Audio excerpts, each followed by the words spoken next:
ada istilah mengatakan, kan ada istilah itu, i'mal li dunyaka ka'annaka ta'isu abada wa amal li akhiratika ka'annaka tamutu gadan. Itu bukan hadis, walaupun maknanya nanti ada berkaitan dengan hadis. Dia mengatakan itu adalah qaulun ulama. I'mal li dunyaka ka'annaka ta'isu abada, lelung ilinomu, tuntutlah duniamu seakan-akan engkau hidup selamanya. Wa amal li akhiratika ka'annaka tamutu gadan, maka tuntutlah akhiratmu seakan-akan engkau mati besok. Agak maknanya, engkau maknai bahwa dunia dengan akhirat ini harus diseimbangkan. Itu keliru lagi tuh. Saya komeloki seimbangkan, nah sia kami perbandingan nalino si akhirat 1000 tahun kan. Coba gare sia kami tata tu kolino likulli syai'in hasabi wasabi umati baina sitina wasabain, antara 60-70 tahun umur kita. Itu sudah Nabi berdoa itu. Ya kau nggak tahu maliwang umur. Bahkan sekarang saya lihat di Facebook tren malam Jumat lagi nih, malam ibadah dengan istri. Saya bilang ini juga ini masalah ini. Itu ya. Begitu. Padahal kalau mau berhubungan dengan keluarga, yang paling bagus itu sesudah duhur. Ya. Kalau sudah duhur itu luar biasa, Pak. Kalau bisa melahirkan anak pasti cinta agama. Ya komeki jaji ngapa kepala korang pura loro taki boy. Iya. Atau sebelum atau sesudah sholat subuh. Tapi ada yang paling bagus. Kalau kita buka di kitab Ihya Ulumuddin, saya sering baca itu di kitab Ihya Ulumuddin. Kalau puasa sunnah atau puasa di Ramadan, pas selesai buka puasa langsung berhubungan, minum air putih langsung berhubungan, itu bisa menjadi wali Allah. Itu kuncinya. Kalau bilang terlambat gampang, bikin lagi toh. Kode naga melo jaji atau Pak Bene bapak nah. Itu. Iya.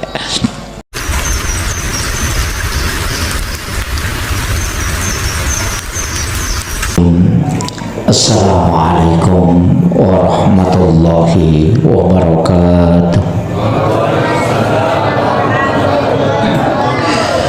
Maulaya sholli wa sallim daiman abada ala habibika khairil halki kullihim huwal habibul ladzi turja syafa'atuhu likulli khawlin minal ahwanil muqtahimi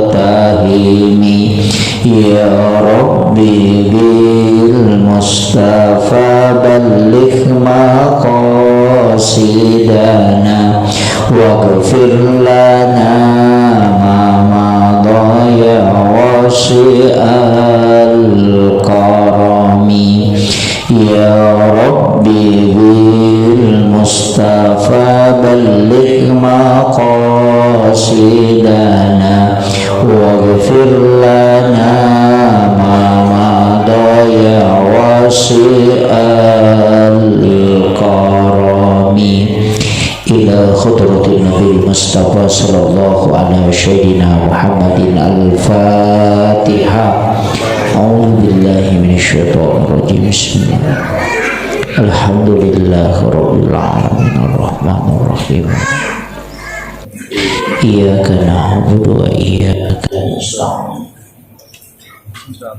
Ihdinas siratal mustaqim. Shiratal ladzina an'amta 'alaihim ghairil maghdubi 'alaihim waladdallin. Allahumma nawwir qulubana wa quluba jami'i man khatara fi majlisina hadza binuril ma'rifah wa ilmil mukashafah wal basir wal iman wal islam ya Fattahu ya Alim iftah qulubana wa qulubahum futuhal arifin Rabbana iftah bainana wa baina qaumina bil haqqi wa anta khairul fatihin amin amin ya rabbal alamin. Hadratul muhtaramin wal muhtaramat, ikhwan fillah, wabil khusus yang kami muliakan akhirul fadil al mukarram al ustaz Burhanuddin selaku Amir Tasbih Kabupaten Berau dan seluruh pelaksana acara ini. Sebenarnya kita bersyukur ke meraja nasabah bisa bersilaturahmi dalam kebaikan. Ini adalah nikmat dan insya Allah kelak di hari kemudian ini akan menjadi saksi. Ini adalah acara muhasabah akhir tahun, bagaimana kita mengisi kalbu untuk senantiasa bisa istiqamah dalam beribadah kepada Allah Subhanahu wa taala. Tadi saya bisik-bisik ke panitia berapa persen bahasa Bugis, dia bilang 70. Jadi saya diminta 70% bahasa Bugisnya.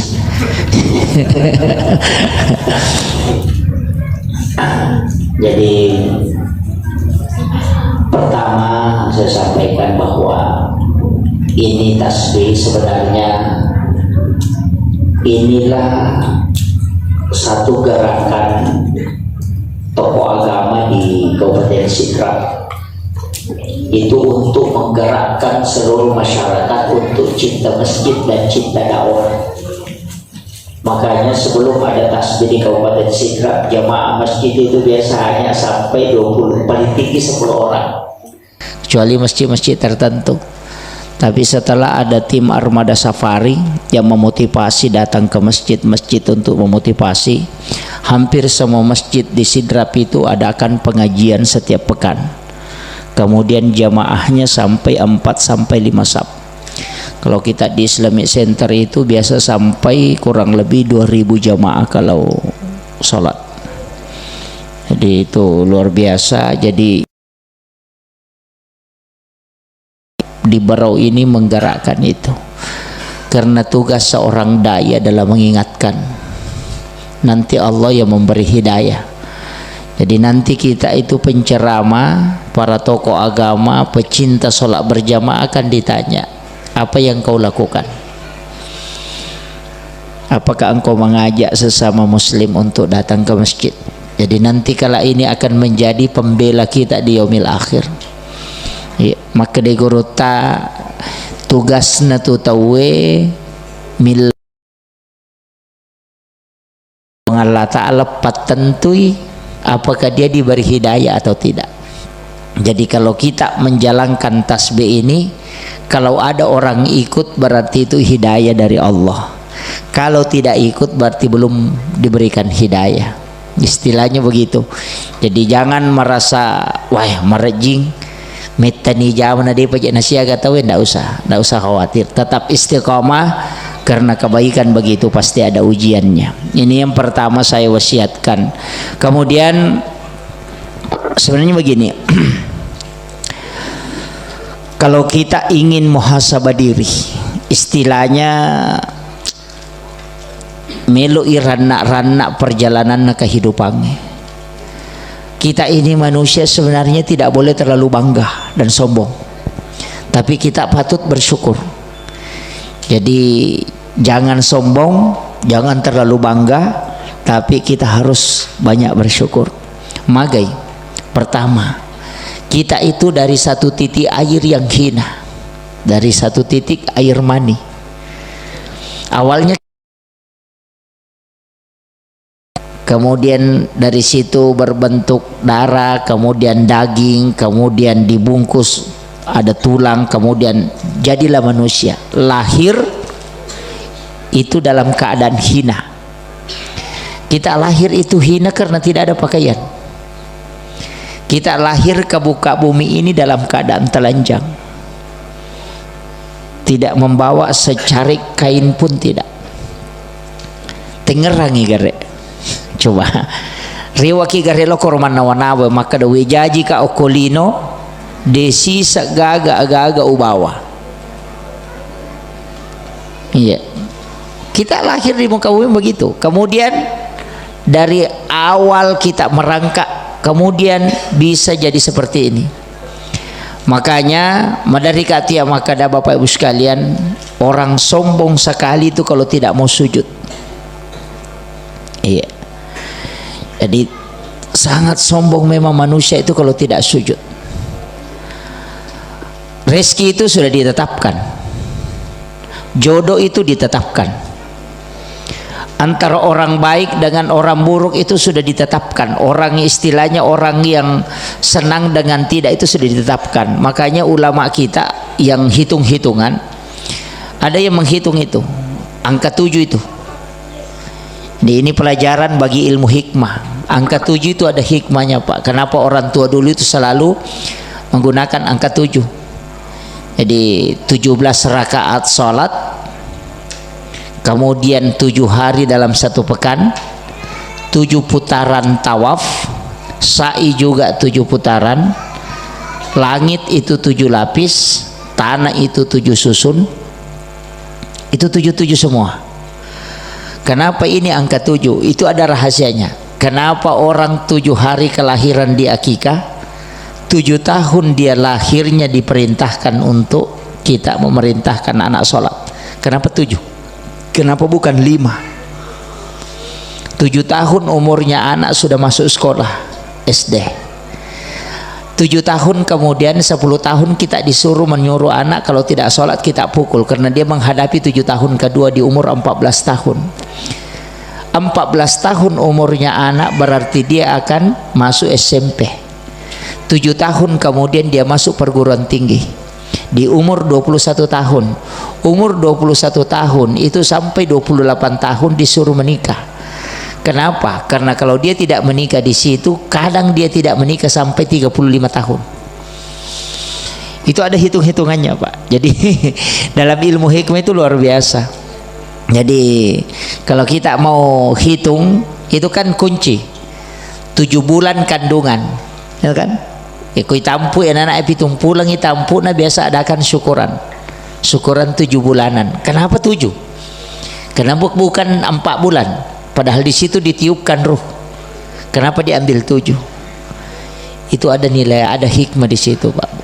Jadi kadangkala kalau kita sudah menghitung-hitung, makanya saya selalu sering ceramahkan itu. Ini pesannya para ulama kita di ilmu hikmah. Dia sudah hitung dan itu dibukakan pintu kasyaf. Jadi itu taupan rita wali kung ka aga-aga napau itu tembus. Kadangkala kita tidak temu, tapi itu tembus. Jadi ada kitab itu Duratun Nasihin. Kitab Duratun Nasihin ini banyak orang tidak percaya. Makanya banyak ustaz itu tidak mau ceramahkan kitab Duratun Nasihin. Tapi ulama-ulama kita, utamanya Gorota dari Asadiyah itu, dari Jawa, itu menggunakan kitab Duratun Nasihin. Karena yang menulis kitab ini adalah seorang wali Allah. Tidak mungkin seorang wali Allah itu berbohong. Itu kuncinya. Makanya apa yang terdapat di dalam kitab Duratun Nasihin itu adalah satu ilmu yang susah dideteksi dengan akal. Sama dengan Hujatul Islam Imamul Ghazali ketika dia ditanya dalam kitab Hiyalimiddin bahwa banyak hadis-hadis di dalam kitab itu tidak ditemukan di kitab masyhur. Jadi mega hadis okko kita ni Imamul Ghazali kitab Hiyalimiddin itu deni runtuk kok kita liangnya. Ulama-ulama lain itu tidak menulis. Itu muridnya mempertanyakan kedudukan hadis yang ada di kitab Hiyalimiddin. Agak jawaban Imamul Ghazali itu simpel sekali. Dia mengatakan, wahai muridku, saya tidak menulis satupun hadis di kitab Hiya ini kecuali saya sudah talaki langsung ke Nabi. Coba. Jadi dewo ki hadisa enasa ngoko kitab Hiyalimiddin na rekode na pura wakutana langsung ngoko Nabi tak. Nanti Rasulullah mengiyakan baru saya tulis.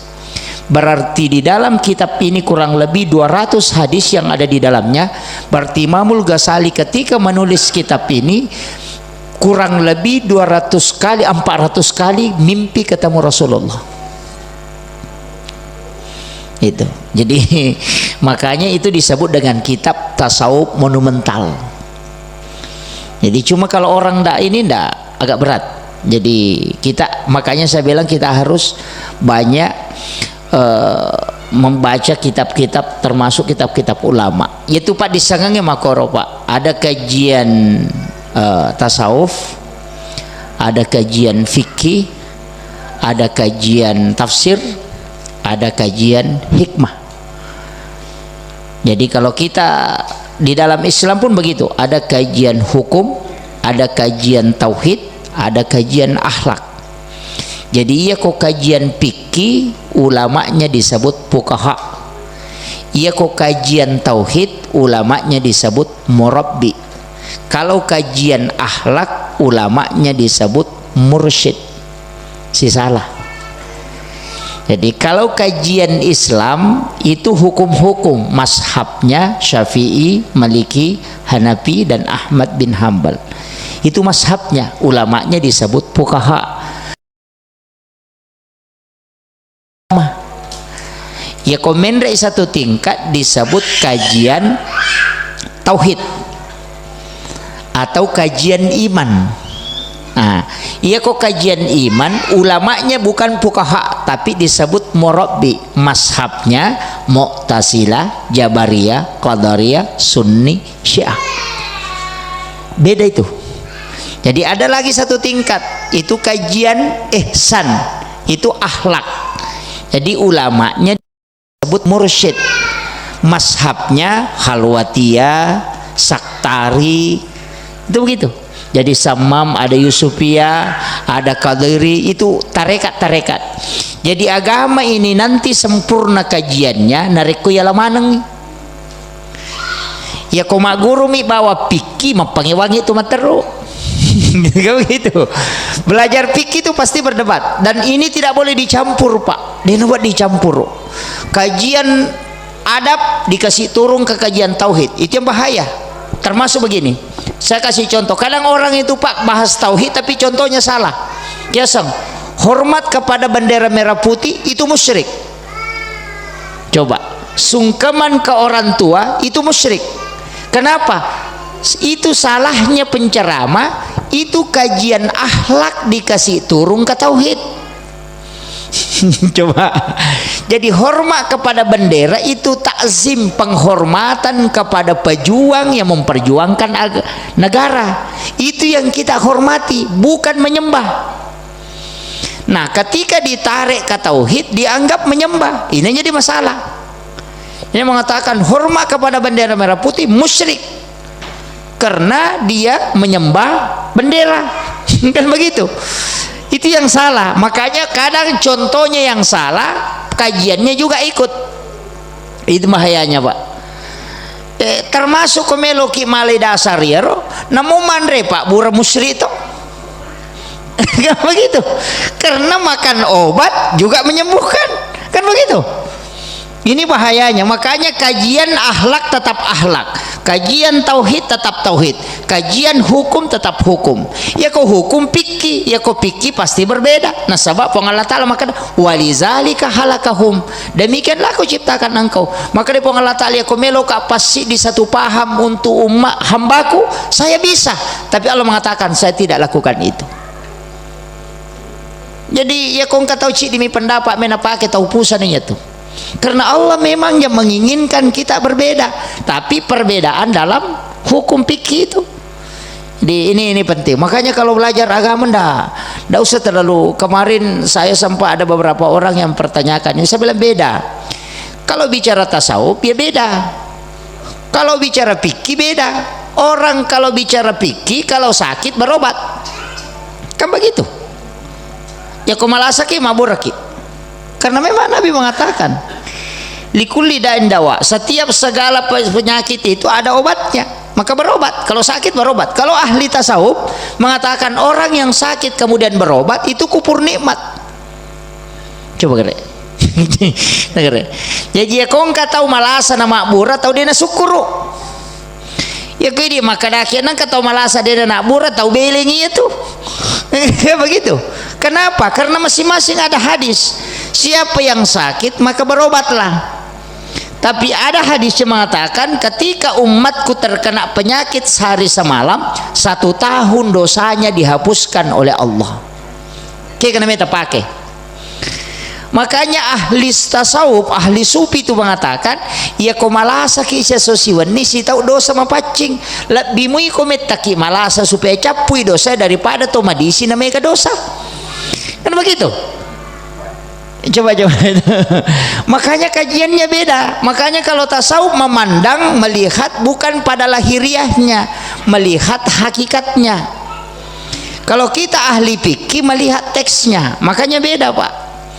Makanya kalau orang mau sholatnya khusyuk, jangan belajar sama ahli fikih. Tapi kalau mau tahu sah tidaknya sholat, belajar sama ahli fikih. Kalau mau tahu khusyuknya sholat, tanya ahli sufi. Lari ke tasawuf, kan begitu. Kadang-kala dia mengharamkan tasawuf, makanya dia mau khusyuk pakai takbir Allahu Akbar. Wah, tidak bisa juga itu. Kan biasa begitu. Dia pakai fikihnya mau khusyuk tidak bisa. Bahkan ada yang keras badannya Allahu Akbar. Ya begitu. Jadi ini makanya begitu Pak. Jadi tidak usah kita santai belajar. Istilahnya kita santai. Saya juga di sini kan ada beberapa penceramah, ada beberapa ustaz ya. Kita ini saling mengisi. Saya punya banyak kekurangan dalam masalah baik itu dalam penyampaian karena memang kita begitu terbatas. Wa ma utitu minal ilmi illa qalila. Dan saya selalu sampaikan ke jamaah, jangan pernah mengkultuskan seorang penceramah karena manusia itu pasti punya kekurangan. Iya, jangan mengatakan penceramah ini tidak pernah salah. Tidak, penceramah itu akan salah. Itu bukti bahwa Allah mengatakan manusia itu adalah ilmunya itu tidak banyak. Wa ma utitu minal ilmi illa qalila, dan aku tidak berilmu kecuali hanya sedikit. Jadi tidak usah kita ceramah begitu. Saya santai Pak, terus terang. Saya itu punya guru, napodame toka, komeko macaraman aja mau baca. Jangan bikin konsep.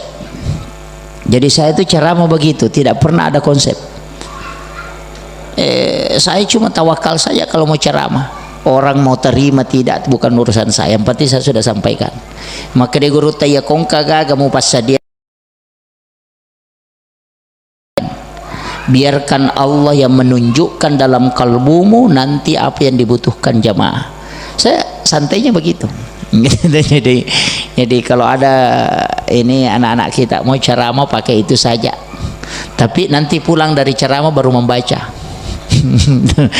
Jangan sebelum berangkat itu siapkan konsep, nanti sampaikan ini, nanti sampaikan ini, sampaikan itu, jadi masalah. Ya. Kemudian kita akan muhasabah diri. Sebenarnya saya istilahnya terus terang Pak Bu, tidak sepakat. Ada istilah mengatakan, kan ada istilah itu i'mal li dunyaka ka'annaka ta'isu abada wa amal li akhiratika ka'annaka tamutu gadan. Itu bukan hadis, walaupun maknanya nanti ada berkaitan dengan hadis. Dia mengatakan itu adalah qaulun ulama. I'mal li dunyaka ka'annaka ta'isu abada. Lelungi linomu, tuntutlah duniamu seakan-akan engkau hidup selamanya. Wa amal li akhiratika ka'annaka tamutu gadan. Maka tuntutlah akhiratmu seakan-akan engkau mati besok. Agak maknanya, engkau maknai bahwa dunia dengan akhirat ini harus diseimbangkan. Itu keliru lagi tuh. Saya komelo ki seimbangkan. Nah, sia kami perbandingan nalino si akhirat 1000 tahun kan.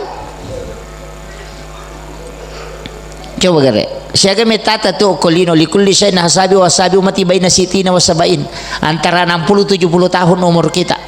Itu sudah Nabi berdoa itu. Ya kau nggak tahu maliwang umur, nah sebenarnya bukan bonus, memang sudah ditakdirkan begitu.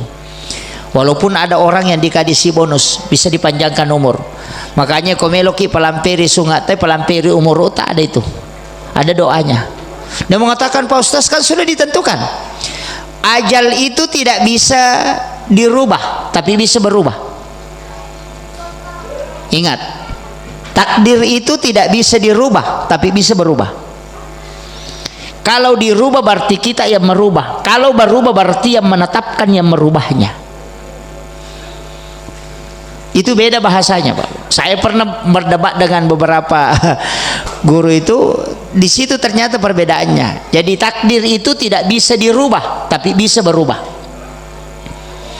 Jadi ro ketentuan na puang Allah Ta'ala dia nawat dingi rubah tapi wat di berubah.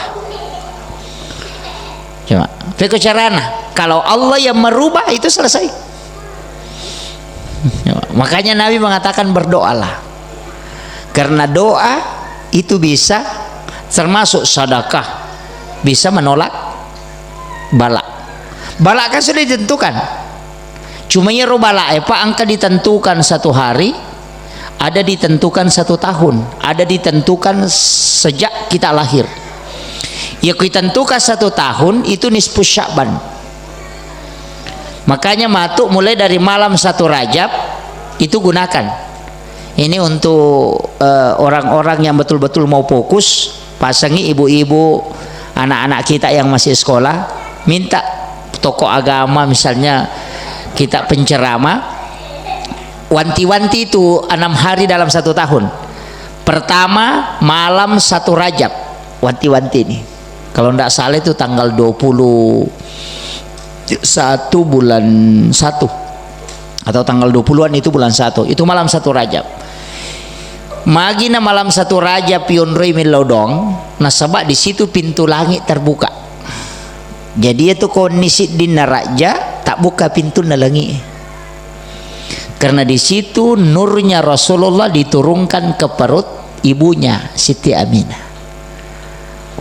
Itu malam 1 Rajab. Makanya malam 1 Rajab itu pintu langit dibuka setiap tahun. Dan siapa yang berdoa pasti langsung tembus ke arasy.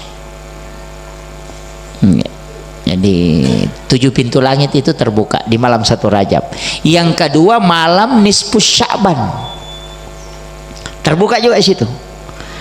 Iya komeki milodong iya rota gunakan. Iya tapura mas sampai jam maghribi gunakan itu berdoa itu sampai waktu subuh itu. Jadi nisfu Sya'ban. Kenapa nisfu Sya'ban? Malam nisfu Sya'ban adalah malam ditetapkannya takdir selama 1 tahun. Itu. Kemudian malam 9 Zulhijjah itu malam hari Arafah. Itu pengampunan dosa. Di situ. Makanya kita disuruh nisfu Sya'ban juga disuruh puasa. Puasa sunnah. Kemudian malam 10 Zulhijjah itu juga kita disuruh puasa itu. Di 10 Zulhijjah itu kan puasa. Makanya disunnahkan tidak makan kemudian pergi lebaran Idul Adha. Karena tidak makan sebelum lebaran itu ternilai 1 hari puasa. Sebenarnya begitu. Makanya kalau hari raya Idul Fitri kita makan dulu baru berangkat. Karena puasa sudah cukup 30. Tapi kalau puasa kurang 29 disunnahkan tidak makan kemudian pergi lebaran. Karena tidak makan sebelum lebaran itu ternilai 1 hari puasa. Ini yang banyak orang tidak anukannya. Makanya 9 Zulhijjah dengan 10 Zulhijjah itu puasa itu. 10 Zulhijjah puasanya cuma sebelum lebaran. Kalau pulang dari lebaran baru makan itu dinilai 1 hari puasa. Makanya diharamkan puasa di hari lebaran itu. Karena kita disunnahkan tidak makan kemudian ke lebaran. Karena itu ternilai puasa 1 hari. Itu nunya. Dan di situ doa dijabah itu. Kemudian malam 1 Syawal itu lagi bertepatan dengan malam hari raya Idul Fitri. Dan setiap malam Jumat ada pesannya Gorota Kiai Haji Muhammad Sain Abdul Ghani, guru sekumpul Martapura. Mungkin ada muhibbin beliau yang hadir di sini. Itu wasiat beliau. Siapa yang tidak tidur pada 6 malam ini, malam 1 Rajab, malam nisfu Sya'ban, malam 9 Zulhijjah, malam 10 Zulhijjah, malam 1 Syawal, dan setiap malam Jumat setiap pekannya, itu 6 malam, tidak tidur hanya beribadah semalam suntuk kepada Allah untuk mencari ridha, maka kalau dia wafat jasadnya akan hilang di kubur. Jadi ya kong katau tadeng wuju no koki buru eko pura ipa suru, itu amalannya. Kalau mampu tidak tidur sampai subuh. Makanya ustaz itu berat karena dia mau khutbah Jumat. Gitu.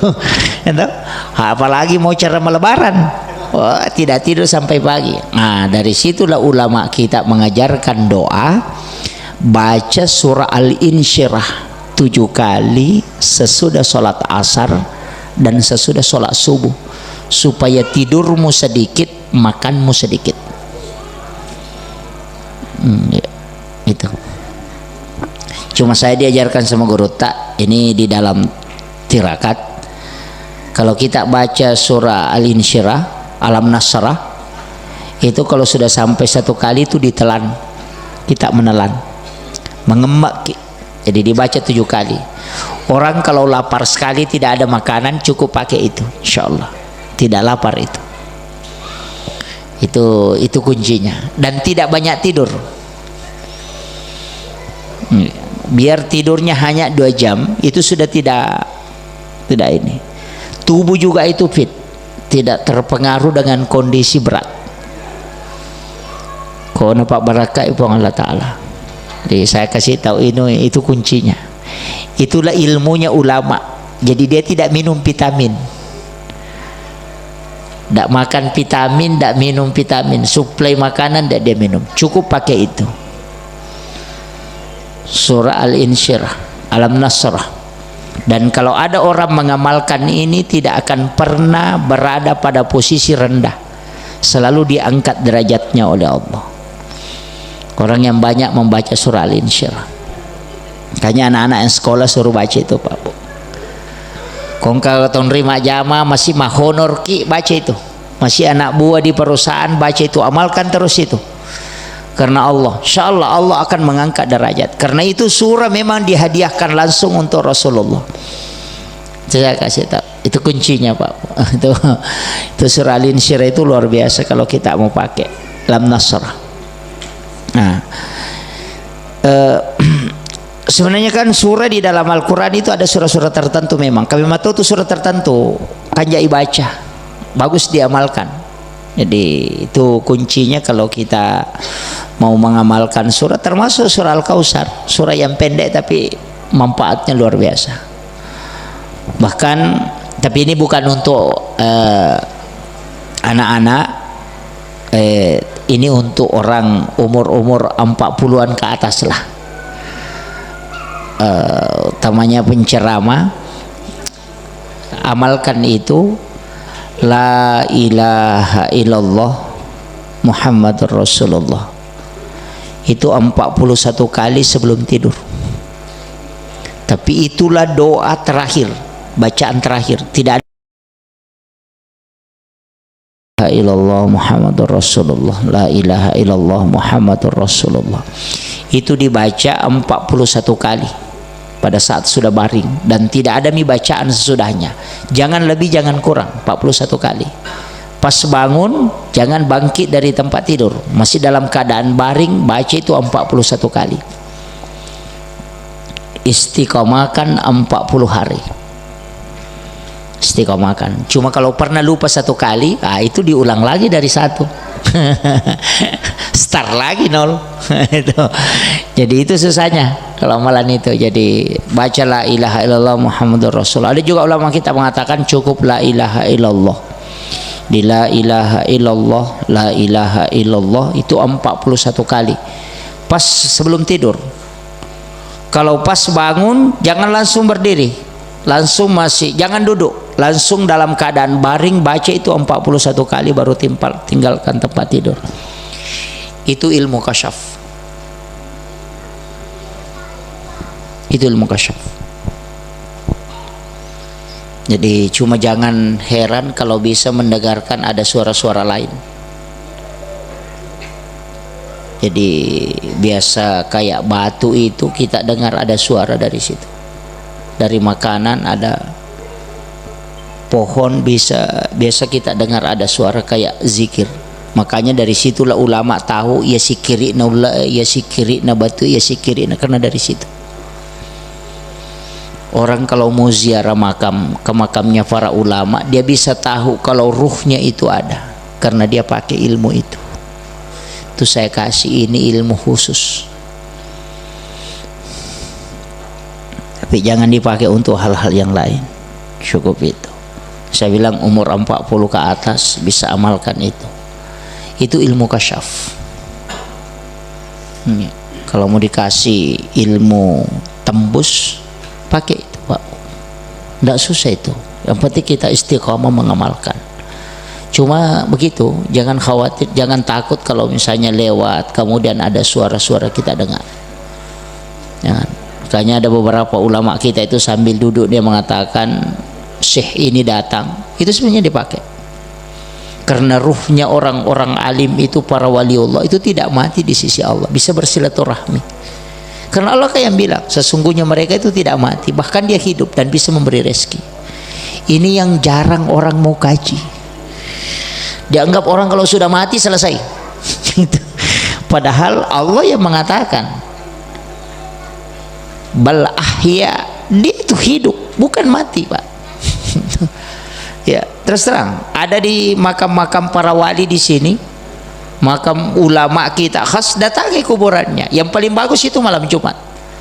Mestinya tim tasbih ini juga rajin ziarah, tapi datang malam Jumat. Jam-jam 11 malam ke kubur. Nanti menjelang subuh baru pulang. Iya. Dan itulah sunnah ziarah kubur yang sesungguhnya. Kalau orang mengatakan ikuti Nabi, maka ikuti itu. Saya sering mengatakan, Pak Bu, Nabi coba periksa dalil. Nabi ziarah kapan? Itu di malam Jumat. Malam. Dan itu setiap malam Jumat Nabi itu disuruh datang ke makam. Dan datangnya itu sekitar jam 11 jam 12 malam. Nanti menjelang subuh baru pulang. Kenapa? Ada hadisnya. Setiap malam Jumat ruhnya orang yang meninggal itu dikembalikan oleh Allah ke kuburnya. Itu keistimewaannya malam Jumat, Pak. Cuma ya di tomat-tomat tuh Nabi tahu ki di Jumat tuh. Kan selalu bilang gitu. Ya di Jumat ki. Alhamdulillah kejok-kejok kah? Kan begitu. Bahkan sekarang saya lihat di Facebook tren malam Jumat lagi nih, malam ibadah dengan istri. Saya bilang ini juga ini masalah ini. Itu ya. Begitu. Padahal kalau mau berhubungan dengan keluarga yang paling bagus itu sesudah duhur. Iya. Kalau sudah duhur itu luar biasa, Pak. Kalau bisa melahirkan anak pasti cinta agama. Ya komeki jaji ngapa kepala korang pura loro taki boy. Iya. Atau sebelum atau sesudah sholat subuh. Tapi ada yang paling bagus. Kalau kita buka di kitab Ihya Ulumuddin, saya sering baca itu di kitab Ihya Ulumuddin. Kalau puasa sunnah atau puasa di Ramadan, pas selesai buka puasa langsung berhubungan. Minum air putih langsung berhubungan. Itu bisa menjadi wali Allah. Itu kuncinya. Kalau bilang terlambat gampang, bikin lagi toh.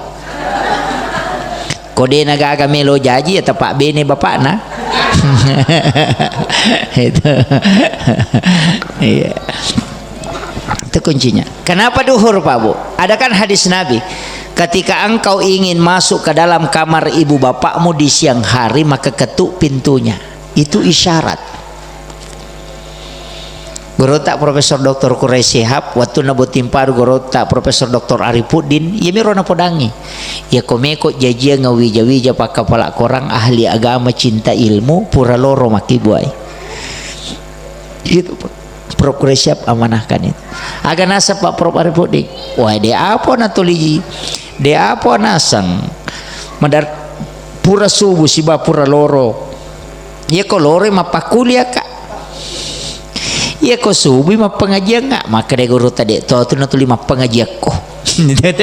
Itu ilmunya ulama di situ. Jadi saya kasih tahu Pak, itu kunci tempat yang paling bagus 2 waktu itu. Kalau mampu, kalau tidak mampu ya tidak masalah. Itu. Tapi kalau mau cari yang paling bagus itu tadi di Ramadan setelah buka puasa berhubungan. Cuma cek dek miwatun Pak, ini masa pajak mengeribi. Tapi kalau bisa lahir anak istri hamil karena hubungan itu hanya air putih di bulan Ramadan, itu luar biasa Pak Bu. Itu orang pilihan itu. Ini saya kasih ilmunya kalau anak muda, yang masih muda-muda lah. Kalau orang tua ya sabar nih. Iya. Kemudian itu tadi ilmu kasyaf ya. Jadi mega tuh jalurnya ya sange Pak diseng ilmu kasyaf. Ada orang banyak puasa juga ya, kau nggak tahu magala mah puasa suruh banyak dia puasa sunnah. Orang yang banyak puasa sunnah itu juga dipertajam kalbunya. Iya. Apalagi kau nggak laksanakan puasa Daud, makanya ada. Tapi jangan puasa hanya karena ingin sehat, itu juga jadi masalah. Mega tahu makoko mah puasa nasabak diet. Puasanya hanya karena diet, puasanya hanya maksud sehat, jangan. Sholatnya juga supaya sehat. Saya sering dulu cara makan itu, maka dia kata bereki ya kalimah mako gunane dalam dunia kesehatan. Itu penting, itu hikmahnya sholat. Pak nanya roman caji pokok menci masalah tu matu.